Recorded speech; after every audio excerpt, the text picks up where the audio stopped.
C'est peut-être trop dire qu'il y a convergence sur ces critères au sein des membres de l'association.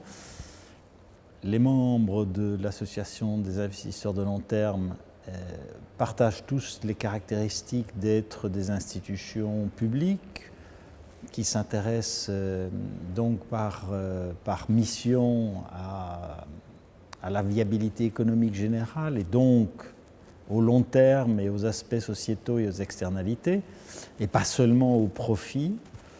Dans cette mesure-là, elles sont au moins bien préparées, elles sont par principe très ouvertes et très orientées sur ce type d'approche. Mais de là à dire que les critères ESG, au sens technique et scientifique du terme, sont appliqués de façon homogène par les différents membres, ce serait trop dire. C'est plutôt un sujet sur lequel on doit encore travailler pour essayer de voir comment évoluer ensemble dans cette direction.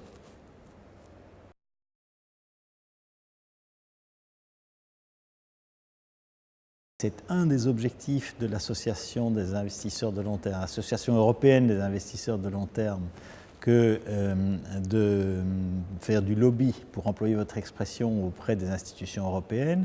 Ce n'est pas le seul.